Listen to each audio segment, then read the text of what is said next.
Hello there, welcome to part 0.5 of my Imperator Rome campaign. We still haven't made it to part 1 for reasons that will be explained in this very video. We're now playing as Messina, another Greek city-state. This is basically the same as playing as Argos, which I did before. We're even the same colour. We've got 3 regions, we've got a city in the middle somewhere, and I've got my false dream that us being bigger than the adjacent city-states will make us stronger. That's not quite how the game works. But as it happens, we are able to invade our neighbour because they're involved in a war with somebody else. So even though we don't have any more troops than them, if we get in there right now, we'll have a temporary advantage. And I've already done the claim, so we can start the war. Invade. They do have a better commander than us, but that turns out to not be enough. We're able to win the battle and can start sieging down their territory. So there we go, another good start to the campaign at least. A while later we take over the fortress, and I thought that would be the end of that for now, but the other people they were at war with apparently lost their war, so the guys we're conquering now also control the territory next door. I suppose that's good because now we can also, as part of the same conflict, take that territory as well. But the bad thing is we don't have any food left in our army, and in fact our troops are dying off. I didn't quite notice this at first. We need to go back to our own territory and wait around. Your supplies gradually fill up while you're in a positive supply region. Well, that's all well and good. We can just go back and take that fort later, right? Well, no, actually, because the 2000 thing strikes again.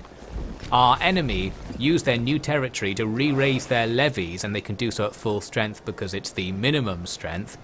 And then they immediately go and start taking back our fort, or the fort that was theirs. While all I can do is stand around and wait for my food to recharge, we also have the same numbers but a worse commander, so attacking would be difficult. Looks like our faction leader, our King Diomedes, is dying. That's all good, and we get attacked. We're able to win this battle, so that's not the end of the campaign, I guess, quite yet anyway.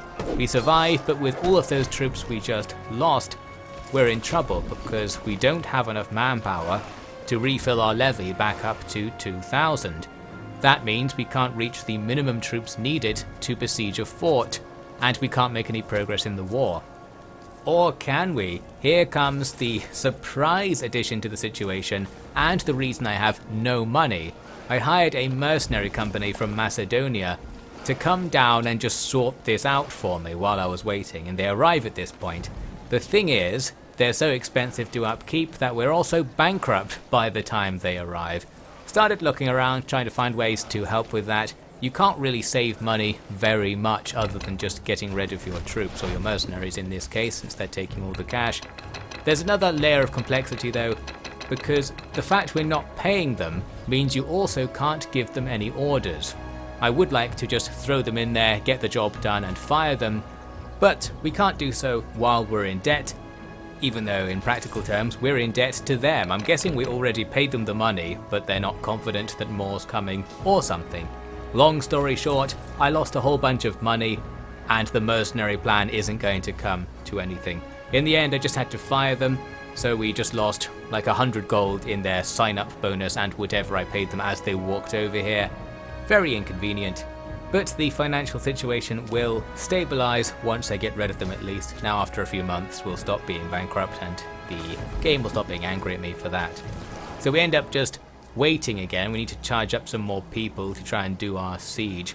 I was thinking maybe I can bring in some other faction to help us in the war, and I discovered the faction on the other side of the enemy wouldn't mind being my ally, so I thought, okay, we've got something here. We'll ally to them, have them attack from the other direction, and then we'll be in business. Well, actually no. Not only do they not really want to join my war, but I'm not allowed to ask them because there's a game rule where you can't join a war that's already been ongoing for a certain amount of time. Not sure why that is, but it means in this case not only is my alliance plan going to fail, there is no possible alliance plan that would work. We're really learning things the hard way in this game, making every single possible mistake and finding out how the game works by getting annihilated. And here we are getting annihilated as the enemy army eventually just attacked me. They have more number on their commander, so they're able to win. We're pushed back. You can see I've ambitiously started claiming the next guy over's territory. We're not going to be there for a while by the looks of things. We're now in a bit of a pickle. However, even though the enemy have our capital under siege, they can't take it because they also now can't muster 2,000 troops, meaning our fort is safe. All that's going to happen is their army will stand in that tile, I can stand in my tile, and eventually they'll run out of food because we're in my territory and they have to go back, as we can see here. So we do a bit of a successful defense, I suppose, in that they didn't take any of our territory. Things are still at the pre-war situation, although they've gained in another war since. In conclusion, lots of people have died, but not much good has been done. This sounds like some high quality strategy all around. I eventually build up some more humans, we pull more guys from the pits, and we go and attack. By this point, the number situation with the commanders had reversed because the kings of both sides have died, I suppose. So we actually win our new offensive battle. We still can't take their territory. What I wanted to do is go after their remaining forces to kill them, but here's me discovering that you're actually not allowed to walk past a region that has a fort in it. A fort acts like a choke point that blocks the region. So while I wanted to ignore the fort and take out all of their military forces and then build up some humans to bring the forts down, we're actually trapped in our corner of Greece. We can't even leave this area. Eventually, the war just straight up ends because of another game rule. If nothing happens for a long time in a war, it just disappears. And there it is. So we didn't lose, we certainly didn't win. We're kind of back at the beginning of the game really. We could just start the campaign again at this stage. However, because I'm made of unusually stern stuff, I thought maybe we can still do it from here. We need to really stir up those human pits and get some people. We need to get enough people that we can not only field a 2,000 strong army, but preferably have like 2,000 more so that after a decisive battle with the enemy's 2,000, we can build back up. Well, cut now to a while later when somebody else invaded our neighbours again, and this was another opportunity for me to capitalize on their temporary weakness, so I declared war as well, plus my ally on the other side did join this time, so all in all, a much better setup. The issue we have now is that I can't coordinate my attack with my ally. If we both attacked at the same time, it would be okay, but they're not allowed to move past that fort. So we have to wait for the other guys who are attacking to finish their invasion of that other territory, then we'll be able to push through and attack our enemies.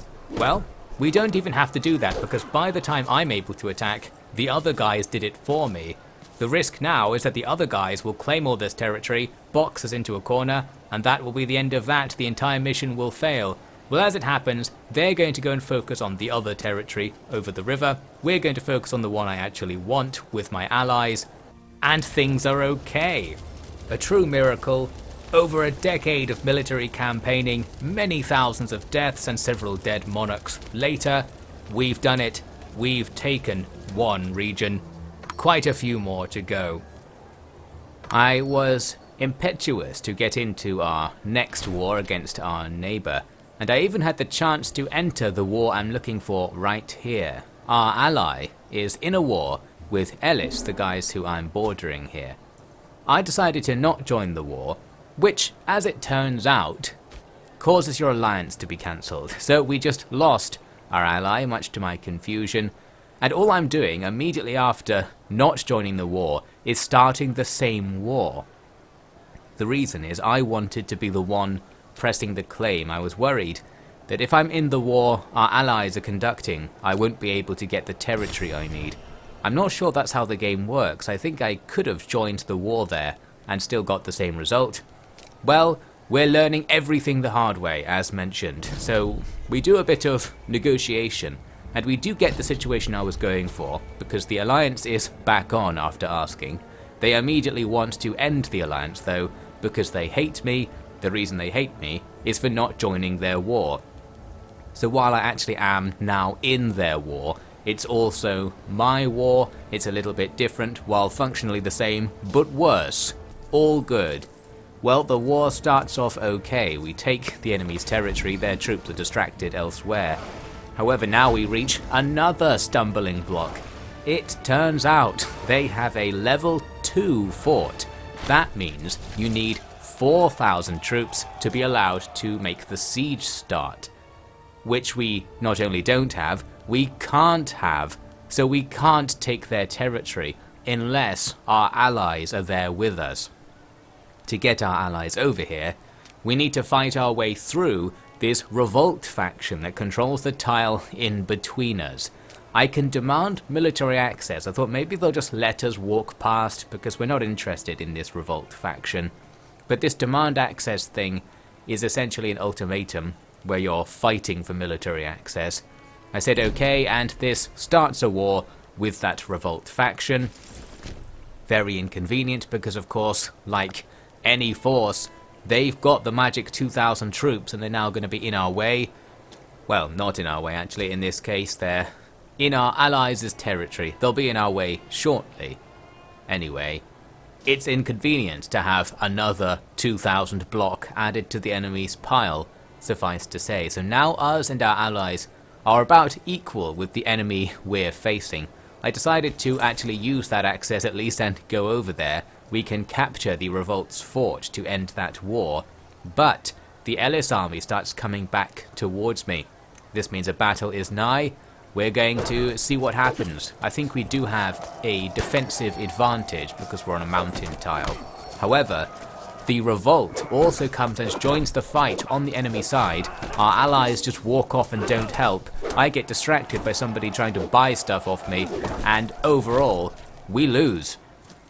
That's going to be a big deal, of course, because with these small factions, if you lose a battle, it's going to be 30 years before we get those troops back. So our men start walking home. It's now up to our allies to continue the war.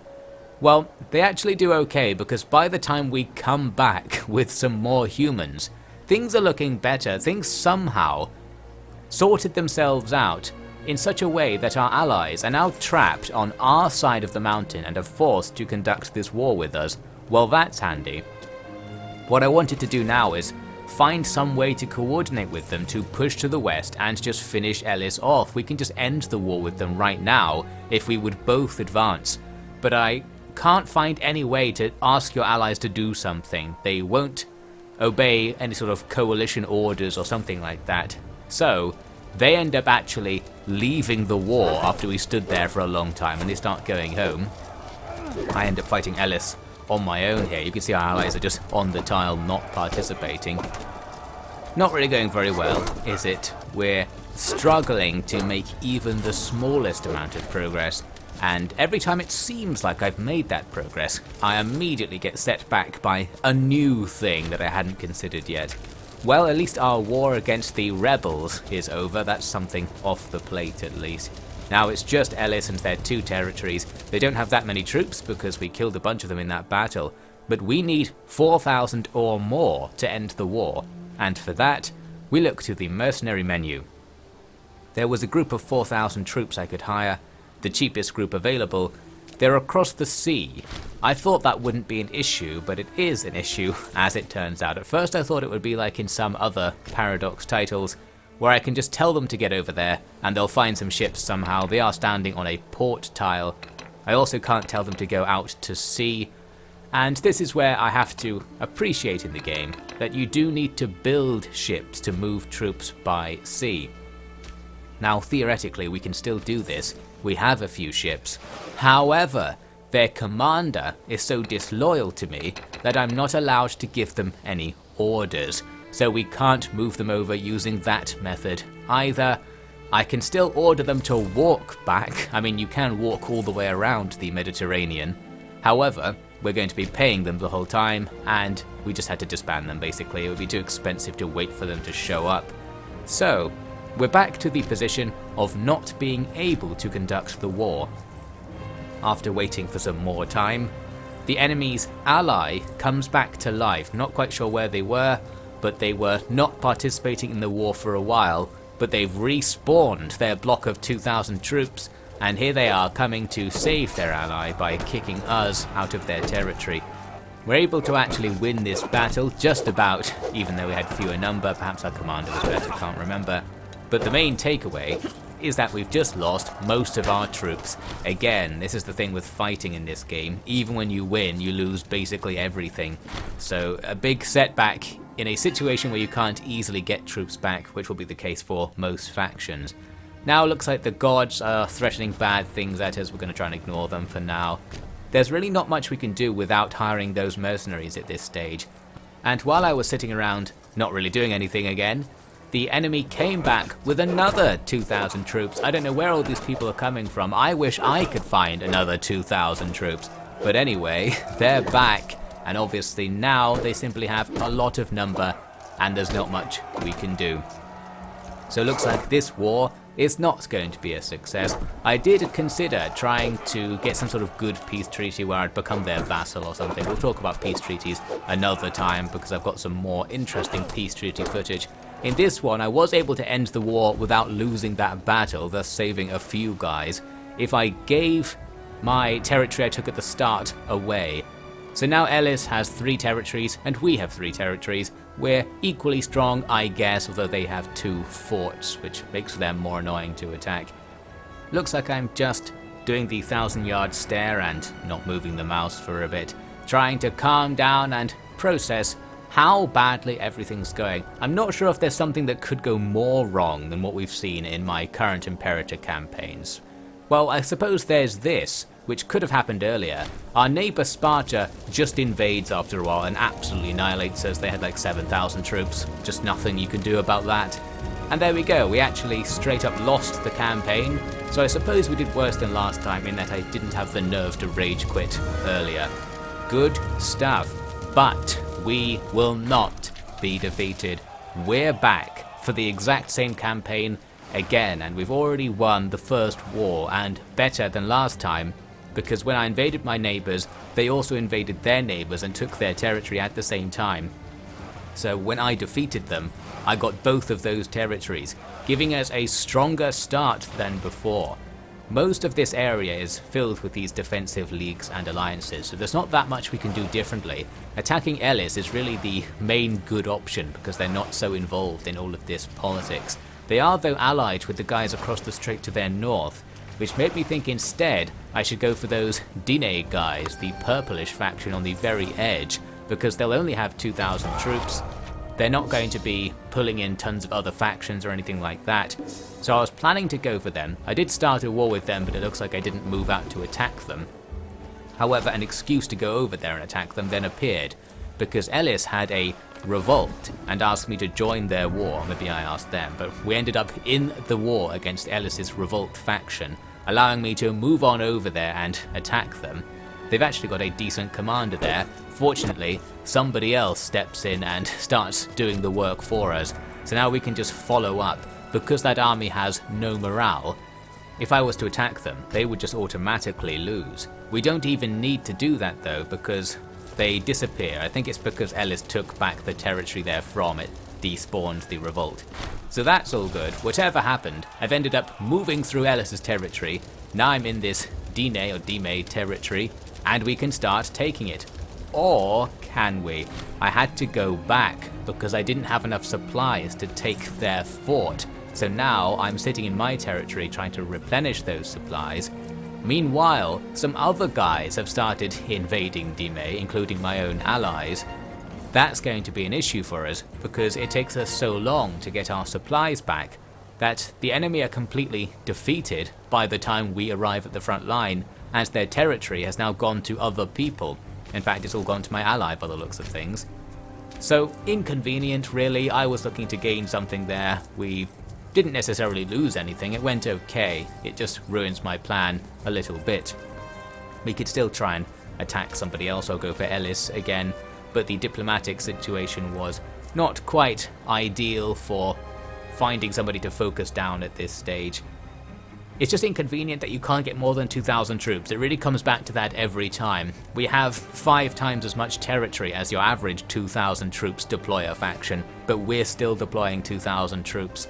And I don't think still there's anything we can do to affect that at this stage. I ended up rage quitting again, not because things are going particularly badly, but because I couldn't really see what I should do next.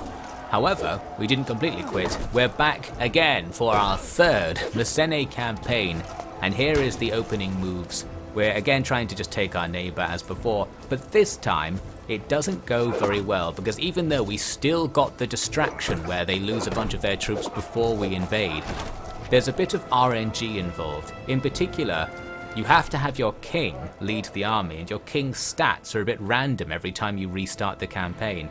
And this time, we happened to get a king who absolutely sucks at leading troops, so we went in there and just got annihilated due to low number. And that's that. We're stuck with this guy until the next election. We're doing some sort of oligarchic thing where every 10 years a new king appears, an archon I should say. And, well, we just have to wait. As it happens, I think our enemies ended up walking off and getting killed by somebody else, because we eventually took their territory. That's all good. We're even about to have an election so we can get someone better. They're almost inevitably going to have higher stats than our current leader.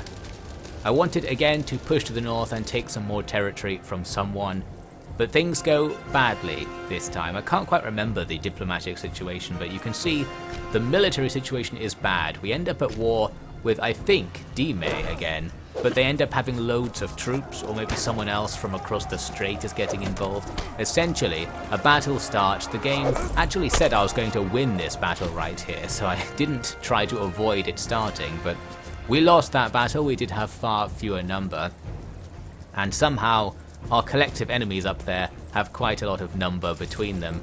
I am pushed back, and I find myself in a familiar situation of just not being able to penetrate the enemy's minimum strength levels and the network of alliances that makes this whole part of the map quite complex. We end up getting pushed back even further. We're attacked by someone or other, and we lose another battle. We're now at the stage when we have no troops, we've got no manpower to replenish them, so all we can do is sit and wait for a chance and hope that something bad happens to the enemy, really. A very, very familiar setup. With the Mycenae campaign, pretty much all of them involved quite a lot of doing that. Well, that's that. Things went poorly. Looks like we're going to lose this war as the enemy begin to occupy my territory. And shortly after this, I rage quit again.